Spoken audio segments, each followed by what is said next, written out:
Assalamualaikum and good morning.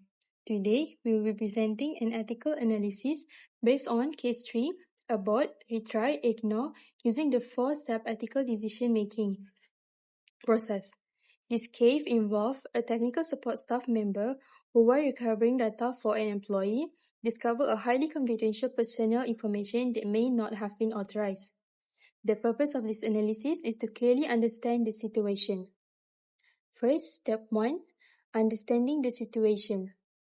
I will explain the situation by outlining the key facts, identifying the ethical issues, the potential harm, and the stakeholders involved. First, relevant facts. The relevant facts of the case are as follows. Barry experienced a serious disk error on his computer and urgently needed a file called Project 3 before a 1:30 p.m. deadline. He contacted the technical support, and then Barbara arrived quickly to assist him. Barry specifically told Barbara to recover only 2 things, the spreadsheet program and the file Project 3. When using a recovery tool, Barbara discovered that Barry had accidentally erased file from his hard drive instead of a floppy disk. So then she successfully recovered the required file within just 10 minutes. However, Barbara continued working on beyond Barry's request because she wanted to be helpful and she had an extra time. She began opening and previewing files in order to rename them correctly, but this was not part of her task. During this process, she discovered a spreadsheet personal information, including salaries, medical records, disciplinary actions, and family data. Barry is a financial analyst. He would not normally need access to such sensitive personal information. Barbara tried not to look at the data, but she had already seen enough to recognize how confidential it was. She completed the recovery process and left the system functioning properly. But now she is unsure whether Barry is authorized to have that file. Reporting Barry could harm his career if he is innocent, while staying silent could be a risk to employee privacy and company policy violations. Here are the facts that raise ethical issues and why. The fact that raise ethical issues are mainly Barbara's action herself beyond her assigned tasks and the recovery of their confidential personal file. By opening and previewing files without explicit permission, Barbara exceeded the scope of her professional responsibility. This raises concern about unauthorized access and respect for privacy. In addition, the presence of confidential personal data on Barry's computer is ethically concerning, especially since his role does not normally require access to such information. Barbara now faces a duty to protect confidential employee information while also wanting to avoid unfairly accusing Barry of wrongdoing without any certainty. The potential harm includes violation of employee privacy, loss of trust in the company's ability to safeguard sensitive data, and a possible legal or organizational consequences. Barbara herself could face consequences for accessing information outside her responsibility, and at the same time, Barry's reputation and career could be unfairly damaged if he is reported without a clear evidence or misconduct. The stakeholders involved in this situation include Barbara, Barry, the employees whose confidential data was exposed, the Human Resources Department, the Technical Support Department, and lastly, the Cardamom Corporation's management. Now on to step 2, isolating the major ethical dilemma. Should Barbara report Barry's possession of the confidential personal file to management, or should she remain silent about what she has discovered? In step 3, we evaluate the ethical impact of both alternatives by analyzing harm, benefits, rights, and duties. If Barbara reports Barry, there may be some harm. Barry could face investigation or disciplinary action, and Barbara may experience workplace tension. The organization may also face short-term disruption during the investigation. However, if Barbara remains silent, the harm is more serious. Employees' confidential data may continue to be exposed, leading to privacy violations. The organization risks legal consequences and loss of trust while Barbara may be ethically and professionally compromised.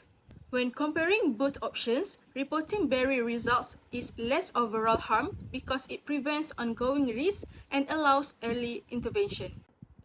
In terms of benefits, reporting protects employees' privacy, supports organizational policies, and allows Barbara to act ethically.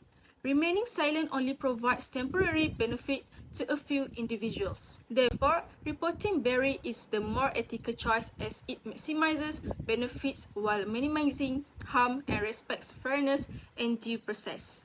Next, if the action in step 2 is not done, the people who will be treated with disrespect are the employees whose confidential information is stored in the file. This is because their right to privacy is ignored and their personal data is left unprotected.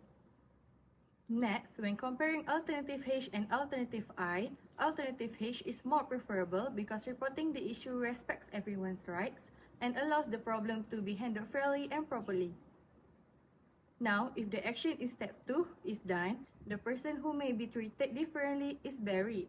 His computer and actions will be reviewed, but this is reasonable because confidential files are involved. However, if the action in step 2 is not done, Barry will actually be treated more favorably than others.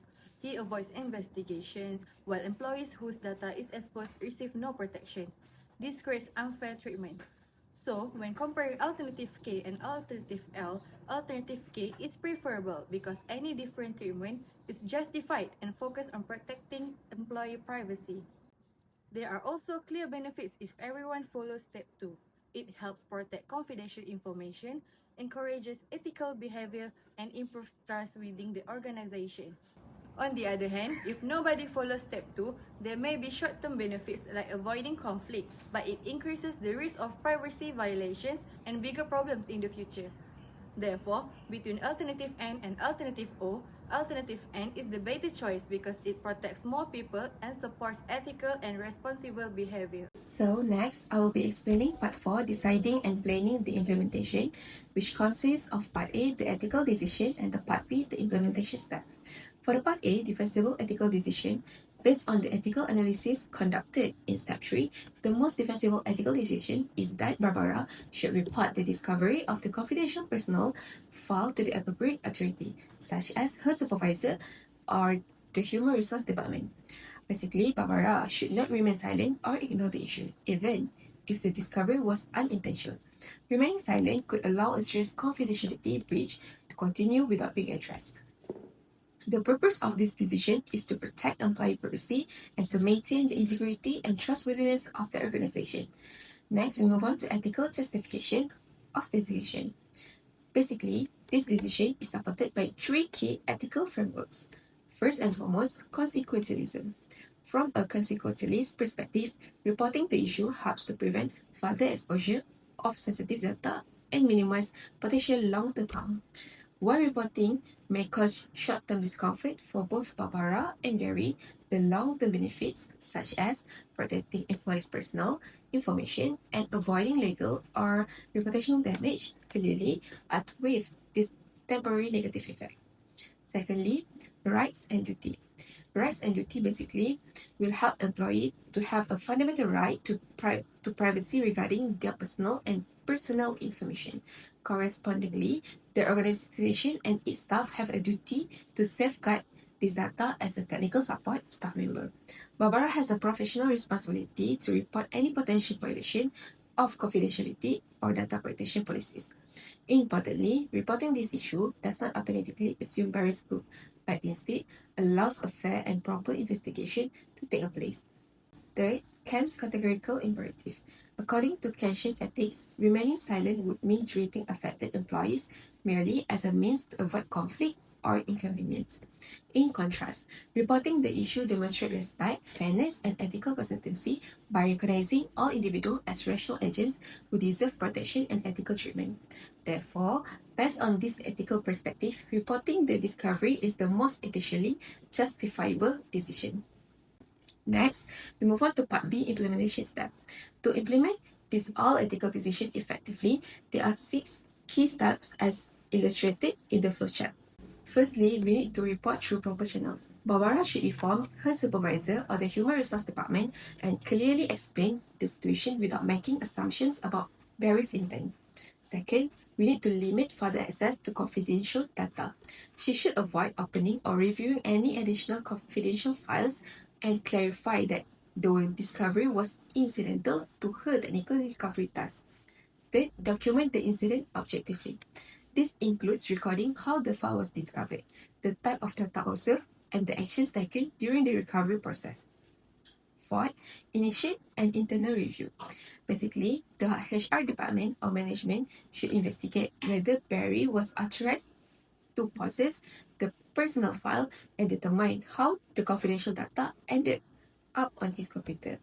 Fifth, they need to secure the data immediately. The organization must remove or restrict unauthorized access to the confidential file to prevent further privacy or security risks. And finally, they need to review technical and policy controls. The technical support and IT department should review access control, data storage practice, and existing procedure to reduce the risk of similar incidents occurring in the future. How the major stakeholders are affected. First, Barbara. Barbara is positively affected because she reported the issue through the correct channel. Although she may feel uncomfortable in the short term, she protected herself from future blame and showed professionalism and ethical responsibility. Second, Barry. Barry may face investigation or temporary restriction at first. However, reporting a loss of a review. If he is innocent, he can clear his name. And if there is a mistake, it can be corrected early. Third, employees involved. These employees benefit because their privacy is protected once the issue is reported. Early action reduces the risk of misuse of their personal data. Fourth, Human Resource Department. HR benefit from early awareness of a possible data breach, allowing them to investigate, fix access issues, and comply with data protection rules. Fifth, Technical Support Department. The department gains clearer boundaries, better procedure, and improved awareness of confidentiality and ethics. Sixth, Management. Management reduces legal and reputational risk by addressing the issue early and strengthening data protection practices. Long-term change to prevent future issues. First, political and legal. Stronger enforcement of data protection laws and clearer rules on data handling will reduce similar incidents. Second, technical. Use strict rule-based access control, encrypt confidential files, and limit data exposure during recovery work.